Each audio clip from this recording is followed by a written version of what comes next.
During dinner with my son, I received a text message. Get out. He's selling your house tonight. During dinner with my son, my phone buzzed with a message from a stranger. 6 words that turned my world upside down. Get out now. He's selling your house. Tonight. My son, my only child, sat across from me smiling, and I knew exactly who he was.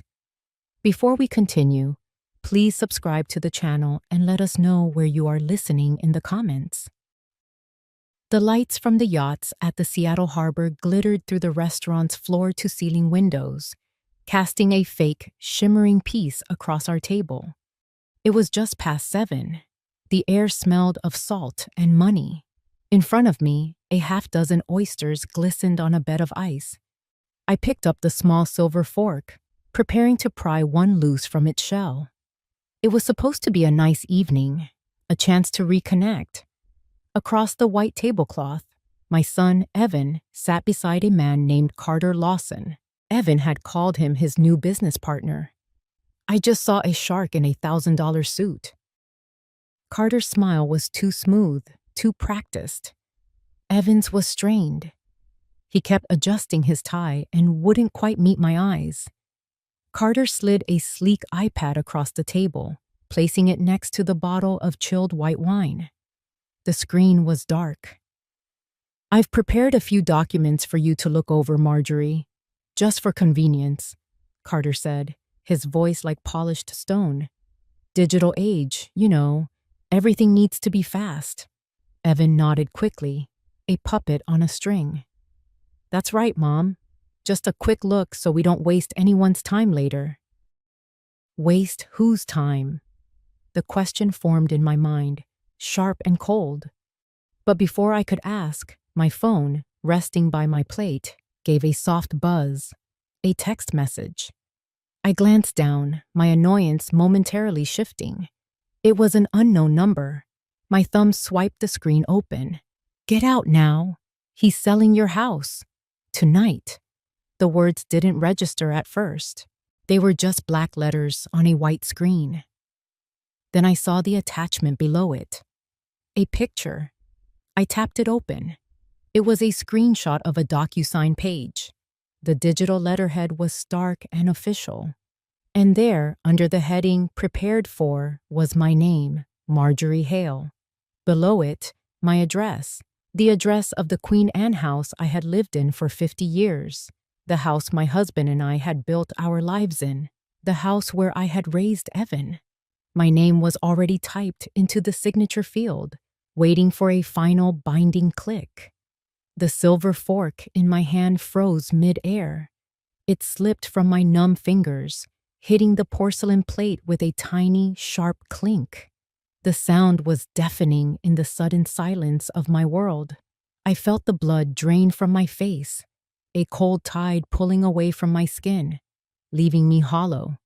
My heart hammered against my ribs, a frantic bird trapped in a cage. They were watching me. I knew they were. Slowly, deliberately, I lifted my head. I forced my lips into a neutral line. I looked past Carter's predatory grin, past the glittering harbor lights, and met my son's gaze. He flinched. I reached out, picked up my phone, and placed it face down on the table. The screen went dark, hiding the betrayal. All right, I said. My voice was perfectly even. Not a tremor, not a ripple of the hurricane tearing through me. Just leave it there. Let's eat first. 2 days earlier, the world outside my living room window was a watercolor painting of gray on gray. A classic Seattle drizzle had been weeping from the sky since morning, blurring the edges of the maple trees and making the streetlights glow with a hazy, premature light. It was just past 4 in the afternoon. Inside, my Victorian home was quiet, a sanctuary of polished wood and old memories. I was settled in my favorite armchair, the one with the worn floral pattern, a steaming cup of Earl Grey tea warming my hands. The silence was a comfortable blanket. Then the phone rang, its cheerful digital chime slicing through the peace. I glanced at the screen. Evan. My heart did its usual little flip-flop, a complicated dance of hope and weariness. I let it ring one more time before answering, taking a steadying breath. Hello, Evan. Mom? His voice was tentative, laced with a practiced sort of shame I knew all too well. Hey, you got a minute? I have a minute, I said, my tone carefully neutral. There was a pause, the sound of him inhaling deeply. Look, Mom, I know I've been a real piece of work lately. I know I've let you down, and I just want to make things right. I stayed silent, letting him talk. This was part of the pattern. The apology tour always came before the ask. I mean it this time, he insisted, as if reading my mind. I want to turn over a new leaf, for real. And I want to start with you. I want to treat you to a really nice dinner. Down at the harbor, that fancy seafood place you like. My treat. I took a sip of my tea. The bergamot was fragrant, calming. What's the occasion, Evan? The occasion is us, he said, his voice suddenly brimming with an almost manic energy. It's about fixing things. And Mom, I have something amazing to share with you. Something incredible. It's a once-in-a-lifetime opportunity. A real game changer that could change everything for both of us. For both of us. Those were the words that always hooked me. The idea that we were a team. That his success was my success. It was a powerful lure. My husband, his father, had been gone for 10 years now, and the fierce primal need to see my son happy, to see him secure, was a weakness Evan had learned to exploit. But I wanted to believe him. Every fiber of my being, every cell in this weary mother's heart, screamed at me to believe him. I closed my eyes. A single, deep crease formed between my brows. A nice dinner sounds lovely, Evan. The relief in his voice was a palpable wave. Great. Is Friday okay? Say 7 o'clock? Friday at 7 is fine. Awesome, Mom. This is going to be great. You'll see. After we hung up, I didn't move. My eyes remained closed, shutting out the gray afternoon. I ran my thumb over the smooth, cool glass of the phone's screen, as if I could somehow feel the sincerity I so desperately craved from the son on the other end of the line. My gaze drifted to the small, silver-plated frame on the end table beside me. It was a picture of me and my husband, Richard, on our wedding day. We were young, impossibly young, standing proudly in front of the house. Our house. Richard's arm was around my waist, and we were both laughing, beaming at a future that felt as solid and real as the foundation beneath our feet. I wanted that feeling back. I wanted to believe this dinner was the first step. The echo of Evan's promises lingered in the quiet room long after the call ended. Hope is a stubborn, treacherous thing. I pushed myself out of the armchair, my joints protesting quietly, and left the half-finished tea on the table. The gray light of the afternoon seemed to have deepened, and the house felt vast and silent around me. I walked from the living room into the main hall, my hand instinctively finding the cool, smooth wood of the cherry banister. The staircase was my daily mountain, but today I took the ascent one step at a time, as if each tread was a page in a history book I was forced to reread. My fingers trailed along the polished wood, a familiar path they had traced thousands of times. Halfway up, I paused. My gaze fell on the first in a gallery of framed memories that lined the wall. It was Evan's college graduation photo. There he was, 22 and beaming, clutching a diploma like a winning lottery ticket.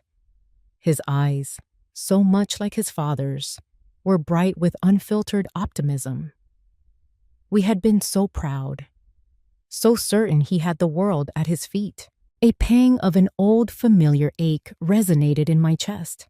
That bright-eyed boy had no idea of the stumbles and bad bets that lay ahead of him, the string of failed ventures and borrowed money that would slowly chip away at that brilliant shine.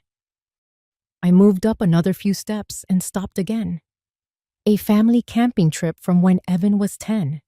Richard, my Richard, had his arm around me, his flannel shirt a blur of red and black. He was grilling burgers, a plume of smoke rising behind him. Evan stood in the foreground, proudly holding up a tiny fish he'd caught, his 2 front teeth missing. We were happy. It was a simple, uncomplicated happiness that felt a world away now, a snapshot from another lifetime. My hand came to rest on the final, largest frame near the top of the landing. It was from our wedding. Richard looked impossibly handsome, and I was a girl in a white dress, believing our life together would be a fortress. Looking at his face, his kind eyes, the memory came rushing back, not as a gentle wave, but as a sudden, overwhelming tide. It was near the end. He was in our bed, the one we'd shared for nearly 40 years, and the illness had whittled him down to almost nothing. But his voice, though weak, was firm, his grip on my hand surprisingly strong. He had looked around the room, his gaze lingering on the window that overlooked the garden he had so lovingly tended. "Marjorie," he'd whispered, his breath catching. "This house, promise me. This house isn't just bricks and mortar. It's our memories. It's Evan's height marked on the kitchen doorframe. It's the ghost of my bad singing in the shower. It's the scent of your roses in June." He squeezed my hand. "Selling it would be like cutting off our own roots. Don't let anyone ever make you do that." A tear I hadn't realized was forming escaped and traced a cold path down my cheek. I had promised him. It was a sacred vow. My fingers left the frame and brushed against the wall beside it, finding a familiar imperfection in the plaster. A long, jagged scratch, painted over, but still visible if you knew where to look. Evan, age 8, had been trying to ride his new bicycle down the stairs, a harebrained scheme that ended in a crash of tangled limbs and metal. I remembered my initial flash of anger, quickly replaced by overwhelming relief when I saw he was unhurt, just a little stunned. He had looked up at me, his lip trembling, expecting a scolding. Instead, I had just held him.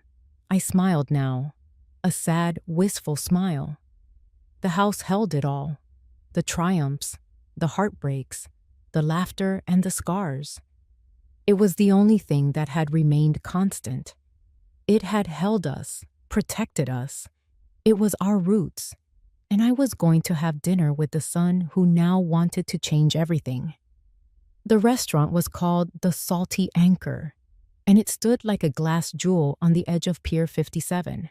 The wind blowing in from Puget Sound was a different kind of cold than the drizzle back home. It carried a sharp metallic tang of salt and diesel fuel. I pulled my jacket tighter around my shoulders, feeling a shiver that had nothing to do with the temperature. The parking lot was a maze of luxury cars, all gleaming under the dim streetlights. A sleek, black sedan pulled into the spot next to us. Carter Lawson stepped out. He was taller than I'd expected, and he moved with a fluid, confident ease. He was already smiling as he walked toward us, a wide, practiced grin that didn't quite reach his eyes. He extended a hand toward me. His grip was too firm, a silent assertion of dominance, and he held on just a second too long.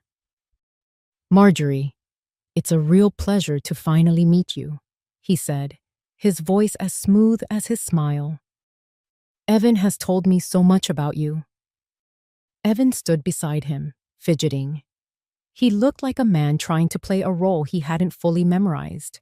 His shoulders were hunched, and his eyes darted from me to Carter and back again, a silent, nervous ping-pong match. Carter released my hand and slapped Evan on the shoulder, a little too hard.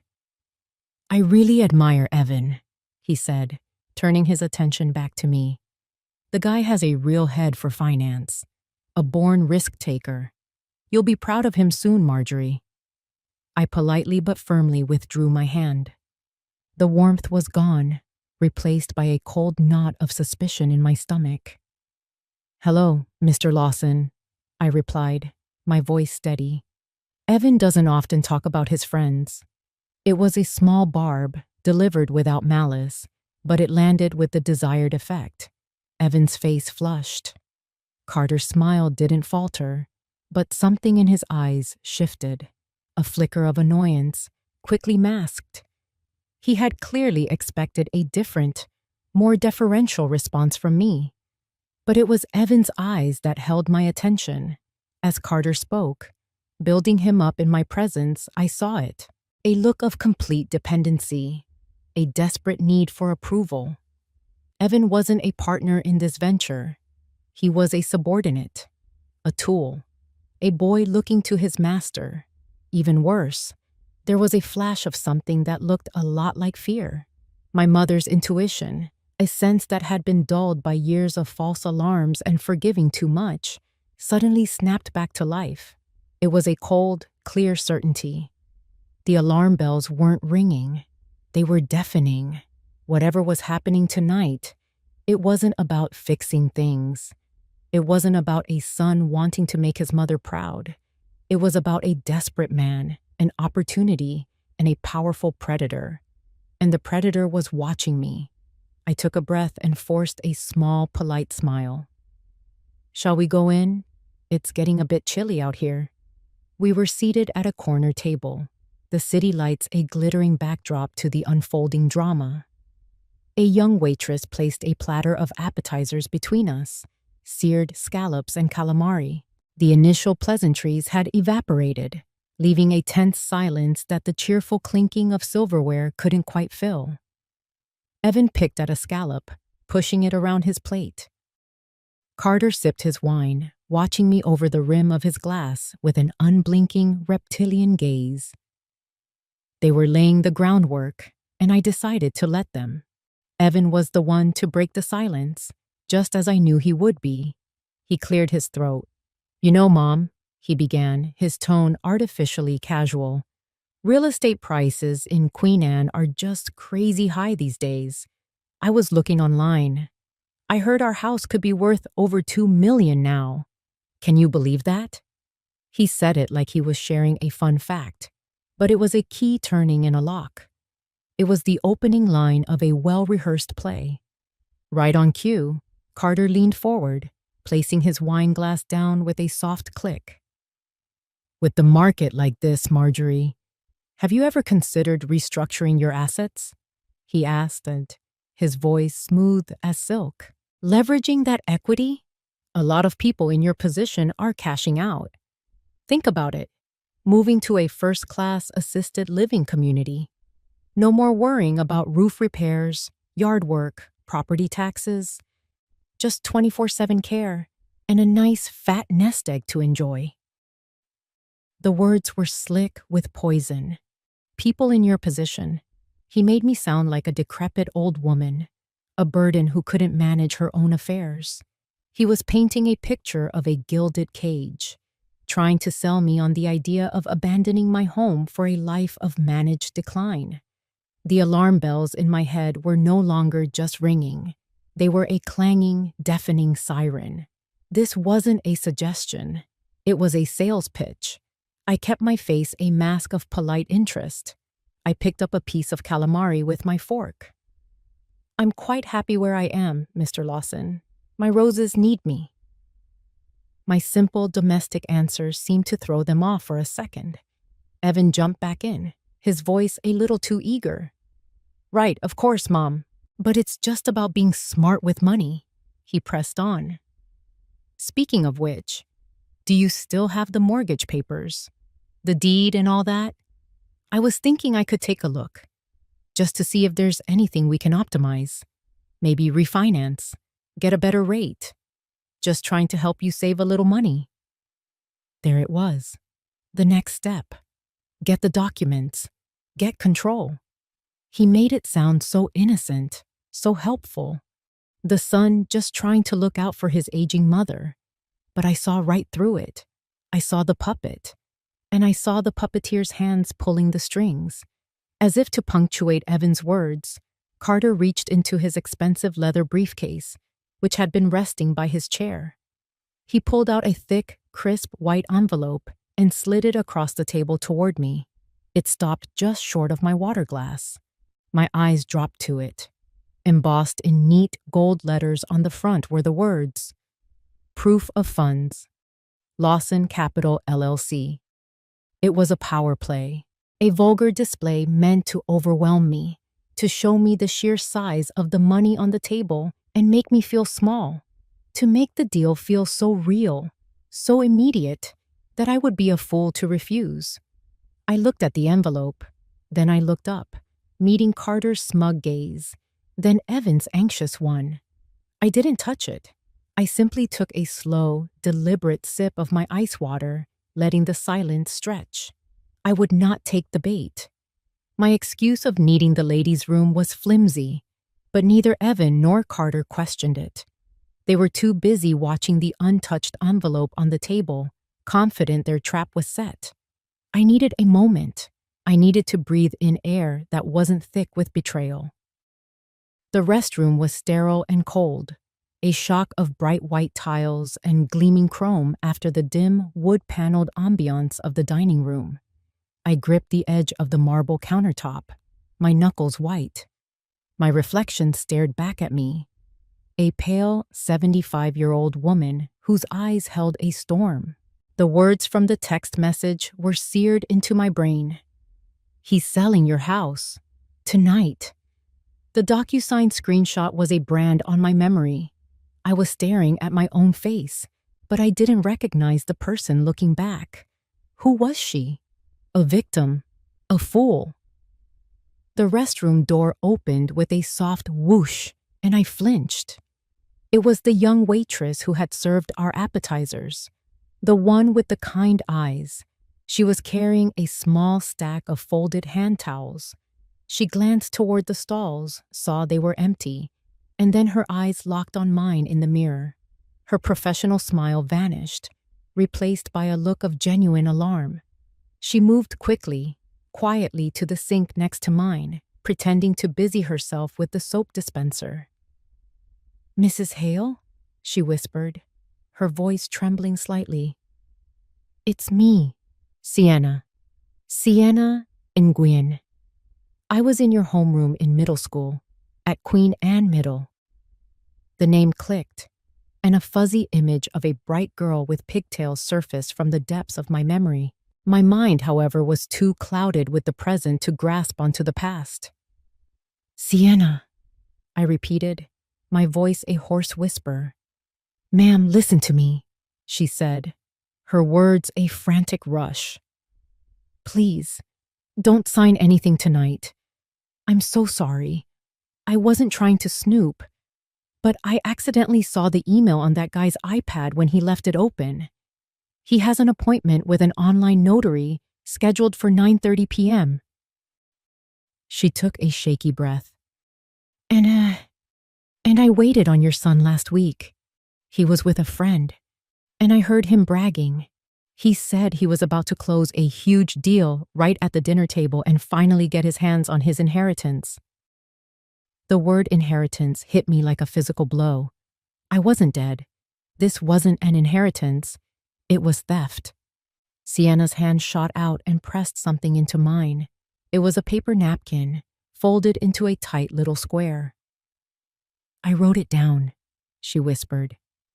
I looked at her, truly looked at her, and saw the fear and conviction warring in her young face. She was taking a huge risk for me, a teacher from over a decade ago. As she turned and fled the restroom, my fingers uncurled. I opened the napkin. Scrawled in blue pen, in rushed, messy handwriting, were the words, "E-Notary, 9:30 p.m. High cancellation fee contract." The initial shock, the icy numbness, it all burned away. In its place, a terrible, painful clarity descended. This wasn't a mistake. It wasn't a misunderstanding. It was a calculated, cold-blooded plan. The high cancellation fee. That was the leverage, the reason for the pressure, the gun to my head. I crushed the napkin in my fist. The paper was a fragile anchor in the hurricane of my emotions. The image of the fool in the mirror was gone. The hurt was still there, a deep, gaping wound in my soul. But something else was crystallizing over it. Something hard and cold and sharp. It was resolve. I smoothed my dress, lifted my chin, and looked at my reflection one last time. The woman staring back was no longer a victim. She was a mother about to protect her home, and she was going to war. The walk back from the restroom felt like a mile. The smooth jazz music that had seemed sophisticated just minutes ago now sounded like a funeral dirge. The low hum of conversation and the clinking of glasses felt distant, like sounds from another world. My world had shrunk to the crushed napkin in my fist and the roaring in my ears. I had to place a hand against the cool wood-paneled wall to steady myself, my breath catching in my throat. And that's when the memory hit me, ambushing me in the hallway. It wasn't a gentle recollection. It was a ghost leaping out of the past, cold and solid. Evan was 20. He stood in this very same hallway. No, not this one. The one at home, but the feeling was identical. He was crying, his face blotchy and swollen. Not the quiet tears of sadness, but the ugly, heaving sobs of utter shame. He couldn't look at me. He just stared at the worn pattern on our Persian rug as he confessed. He'd taken his grandfather's gold pocket watch, my father's watch, the one Richard had promised to pass down to him, and pawned it. He had gambling debts, again. The money was gone, lost on a horse that didn't win or a hand of cards that went south. "Just this once, Mom," he choked out, the words mangled by his sobs. "I promise I'll quit. I swear to God I'll get help. I can get it back. I just need—" He needed money. He always needed money. I remembered the feeling of betrayal then. It had been a sharp, physical pain, like a knife twisting in my gut. But it was diluted by my love for him, by the desperate maternal instinct to fix what was broken. I had taken the money from my savings account, the nest egg Richard and I had carefully built, and I had gone to the pawn shop myself. I remembered the bored look on the clerk's face as he slid the watch, my father's watch, across the counter. It felt cheapened, tarnished, not by time, but by my son's desperation. I had saved him. I had bought back the piece of our family history, and I had believed his promises. I had paid for counseling. I had held him while he cried. I had chosen to believe that it was a one-time, rock-bottom mistake. Fool me once. The memory faded, leaving the bitter taste of truth in its place. The man sitting at that table, smiling his strained smile, was the same boy who had sold his heritage for a quick fix. The only thing that had changed was the scale of the betrayal. He'd graduated from a pocket watch to a $2 million house. My house. My roots. The pain in my chest was immense, a crushing weight. But as I stood there, leaning against the wall of that soulless restaurant, the pain began to change. It began to cool, to harden. It forged itself into something else. The hurt was still there, but it was now encased in ice. The naive hope that had brought me here tonight was dead and buried. I took a deep, shuddering breath, pulling in the stale, conditioned air. I pushed myself off the wall. My spine straightened.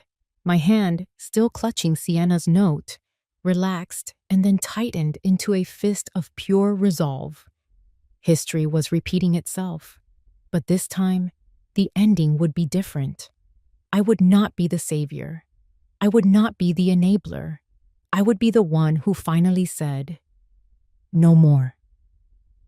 I started walking again, my steps no longer hesitant. They were firm, measured. I was no longer walking back to a dinner. I was walking onto a battlefield. When I returned to the table, the main course had arrived. 2 beautiful plates of pan-seared salmon rested on beds of creamy mashed potatoes with vibrant green asparagus spears arranged just so. It looked like a picture from a magazine, a perfect meal that no one was going to eat. The air was thick with unspoken accusations, heavy enough to choke on. Carter's smile was gone, replaced by a tight, impatient line. Evan wouldn't look at me. He stared intently at his salmon, as if it held the answers to the universe. I sat down, placed my napkin in my lap, and picked up my fork. Then, I completely ignored Carter Lawson. I turned my full attention, my entire being, to my son. I didn't raise my voice. I didn't accuse. I did the last thing either of them expected. I spoke to him gently.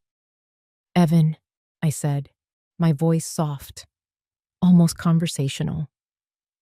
"A funny thing popped into my head just now. Do you remember the smell of the paint in your bedroom when you were little?" He flinched, his fork clattering softly against his plate. He finally looked up, his eyes wide and panicked. "What? I don't know, Mom. Paint smells like paint." "No, not this paint," I continued, a faint, wistful smile on my face. "It was that specific shade of blue. Sky blue, you called it. Your father had to mix it 3 times to get it just right for you. It had this chalky, sweet smell. For weeks, the whole upstairs smelled like your blue sky. You were so proud of that room." A bead of sweat trickled down Evan's temple. He looked like a cornered animal. He glanced at Carter, a desperate, silent plea for help. But Carter was staring at me. His eyes narrowed, trying to figure out what game I was playing. I didn't let up. I kept my voice as soft as a lullaby. "And what about the maple tree in the backyard?" I asked Ed. "The big one by the fence. Do you remember climbing it? You carved your initials into the trunk with that little pocket knife your grandfather gave you. You carved your name, and then a heart, and then the initials of that little girl next door, Sarah. Every autumn, that tree turns the most brilliant shade of red. It sets that whole corner of the yard on fire. It's about to turn now, you know." Evan's face was pale. He started shifting in his seat, his expensive suit suddenly looking too tight, too hot. He wiped his sweaty palm on his trousers. "Mom, I don't see what this has to do with anything," he stammered. "It has to do with everything, Evan," I said, my voice still quiet, but now with an edge of cold steel beneath the velvet. Out of the corner of my eye, I saw Carter's fingers begin to tap a frantic, silent rhythm on the white tablecloth. Tap, tap, tap. He was losing control of the situation. His timeline was slipping. I wasn't reacting with tears or anger. I wasn't looking at his impressive envelope full of money. I was playing a different game entirely. I was reminding my son that a house isn't an asset. It's a life. It's the smell of paint and the names carved in a tree. I was giving him one last chance. One final off-ramp on the highway to hell he was speeding down. And I was letting the shark in the suit know that he was swimming in my water now. The stalemate at our table was a thick, suffocating blanket. Carter's tapping finger was the only sound in our little bubble of misery. I knew I couldn't win this war alone. I needed reinforcements. I needed my lawyer. I pressed my fingertips to my temple and gave a small, convincing sigh. "Evan, I'm so sorry, but I think I have a bit of a migraine coming on. The light in here is suddenly very bright. I'm just going to step out near the lobby for a moment to get my bearings." Before either of them could object, I pushed my chair back and stood up. I didn't look at them as I walked away, my steps measured and calm, betraying none of the frantic urgency pounding in my veins. I headed toward the front of the restaurant, a bustling area near the host stand and the coat check. The noise and movement provided the perfect cover. My eyes scanned the area, and I saw her, Sienna. She was wiping down an empty table near the entrance, her back to me, but I knew she was aware of my approach. As I passed, she glanced over her shoulder, a quick, almost imperceptible nod of solidarity. It was a small gesture, but it felt like a soldier's salute. I found a small alcove near the coat check, partially hidden by a large potted fern. My heart was hammering against my ribs, but my hands were surprisingly steady as I pulled out my phone. I didn't need to look up the number. I knew it by heart. I pressed the familiar digits for Naomi Brooks, our family lawyer for over 30 years. She was more than a lawyer. She was a bulldog, a friend. The phone rang once, twice. My stomach twisted into a knot. "Please, Naomi, pick up." Naomi Brooks. Her voice was crisp, professional, even at 8 o'clock on a Friday night. I turned my back to the room, cupping the phone with my hand, my voice a desperate whisper. "Naomi, it's Marjorie Hale. Listen to me." The words tumbled out, a frantic, hushed torrent. "He's tricking me, Naomi. Evan and another guy, a shark named Carter Lawson. They're trying to force me to sell the house. Right here, right now, at the dinner table. They have an e-notary scheduled for 9:30. What do I do? God, Naomi, what do I do?" There was a sharp intake of breath on the other end of the line, followed by a silence that lasted only a second but felt like an eternity. When Naomi spoke again, all traces of pleasantry were gone. Her voice was pure, cold steel. "Marjorie, listen to me very carefully. Do not sign anything. Do you hear me? Nothing." "I won't," I whispered. "Good. Now, I'm on my way. I just need to know where you are." "The Salty Anchor on Pier 57. "Got it. I'll be there as fast as I can. Your job now is to stall. Run out the clock, whatever it takes." The line went dead. I leaned against the wall, my legs feeling weak with a strange mixture of terror and relief. A moment later, my phone buzzed with a text message. It was from Naomi. "Absolutely do not sign. Stall for time. Demand to see the original paper contract. Say your lawyer is on her way. Where are you? Send me the address. I'm coming." I read the message twice. The last two words, in all caps, were a declaration of war. They were the sound of the cavalry cresting the hill. A wave of profound relief washed over me, so powerful it almost brought me to my knees. I wasn't alone in this fight anymore. I took a deep breath, straightened my shoulders, and put the phone back in my purse.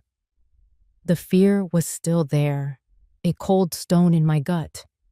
But now it had a partner. Righteous, burning anger. They had thrown me into the water to drown, but Naomi had just thrown me a lifeline. And I was about to use it to pull their whole rotten ship down with me. I walked back to the table with the steady calm of a storm's eye.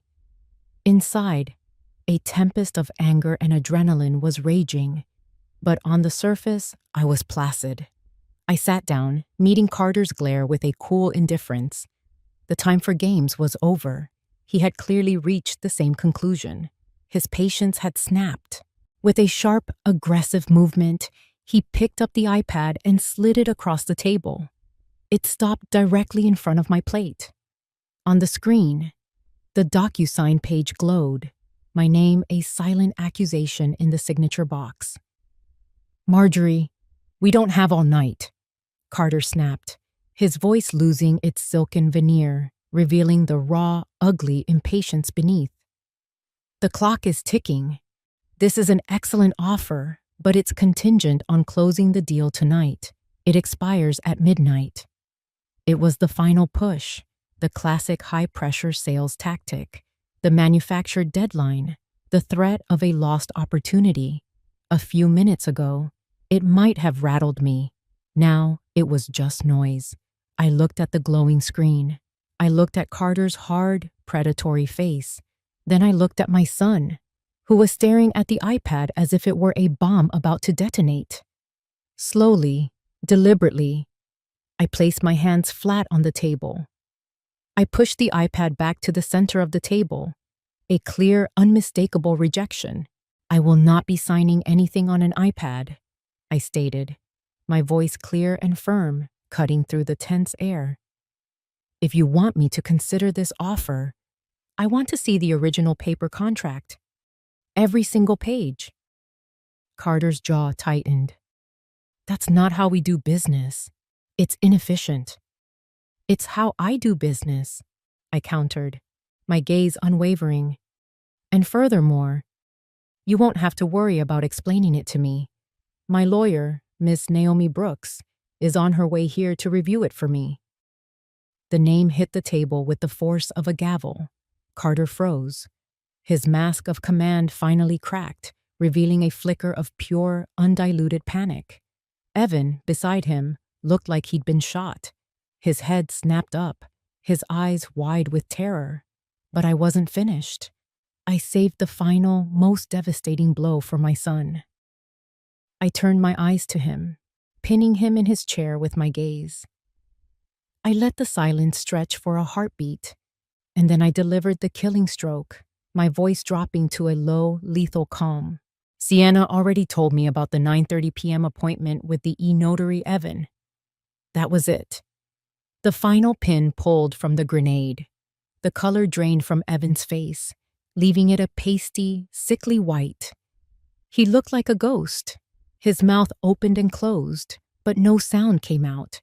Just a wet, gasping noise. He started to shake his head, a pathetic, jerky motion. No, Mom, it's not, he stammered, his words a meaningless jumble. The game was over. The board had been flipped. Carter stared at me, the gears turning furiously behind his eyes as he processed the total implosion of his plan. He had underestimated the old woman. He had assumed I was a relic, easily manipulated and scared. He never imagined I would have allies. He never imagined I would fight back. He looked from my face to Evan's crumbling one and back again. He knew. In that single, devastating moment, the shark knew the trap had snapped shut, not on me, but on him. The silence that followed my revelation was deafening. It stretched for what felt like an eternity, broken only by the distant murmur of the restaurant and the sound of my own quiet, steady breathing. At 8:35 p.m., the game was over, and we all knew it. The untouched plates of salmon and asparagus sat cold between us, a monument to their failed plan. Carter was the first to move. He slowly, deliberately, picked up his half-empty wine glass and drained it. He didn't look at me. His gaze was fixed on Evan, and the cold disdain in his eyes was more chilling than any rage. Evan, he said, his voice flat and devoid of emotion. You've wasted my time.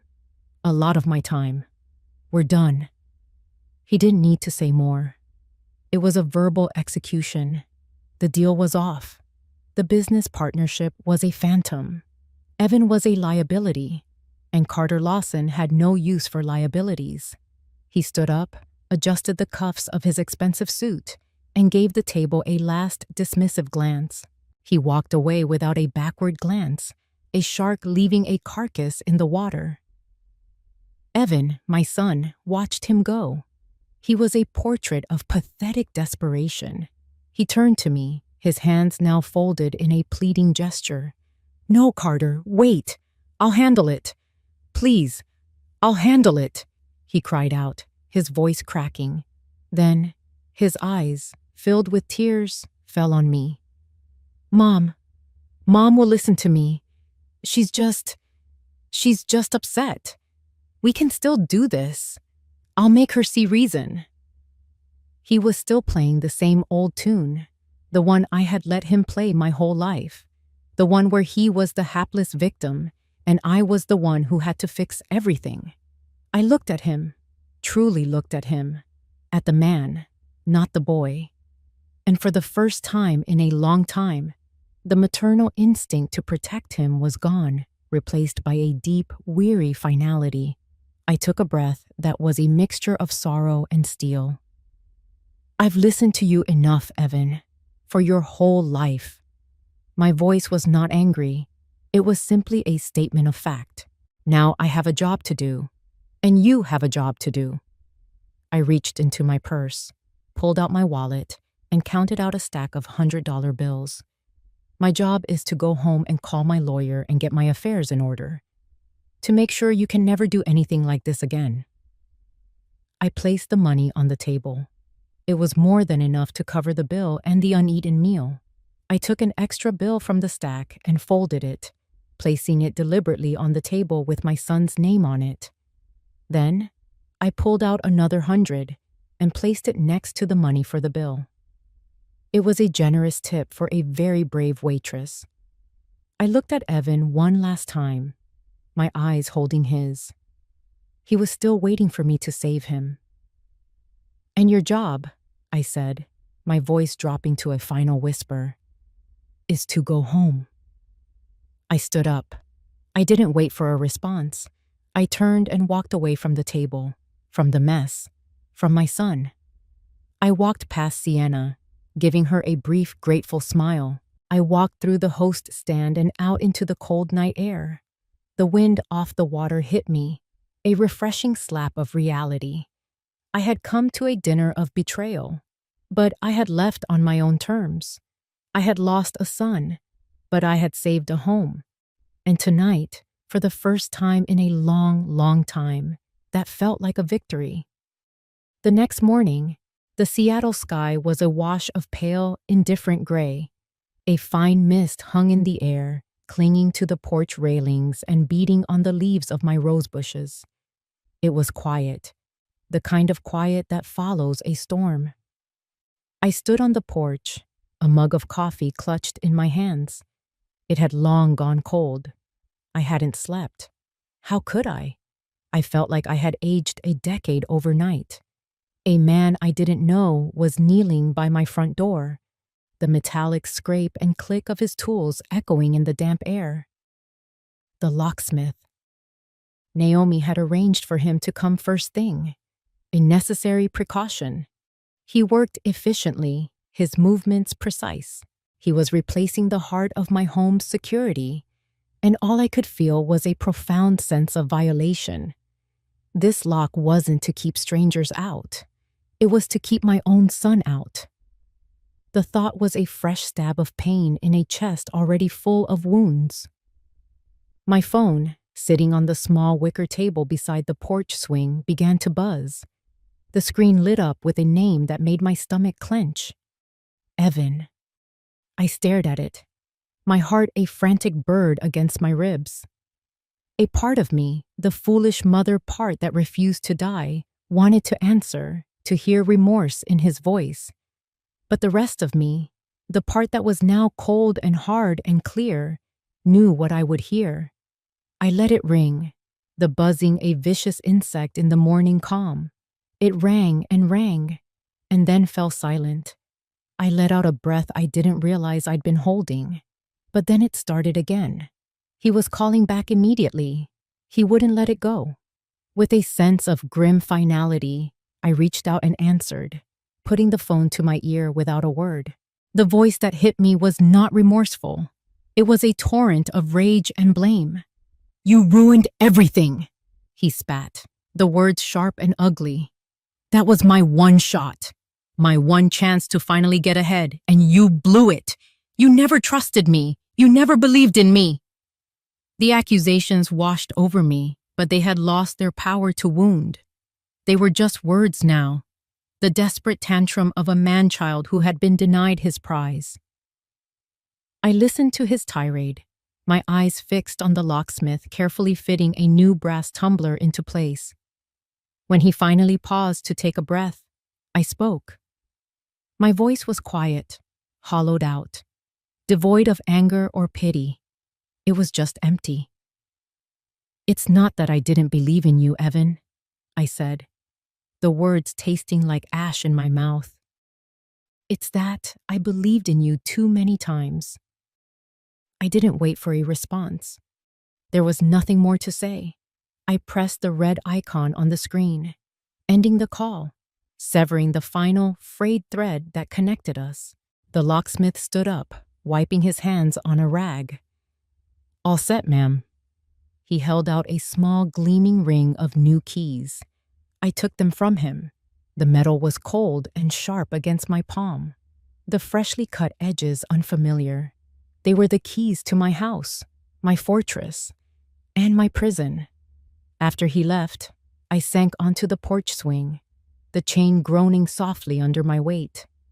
I stared out at the quiet yard, the yard that held the ghosts of a little boy on a bicycle and a young couple full of hope.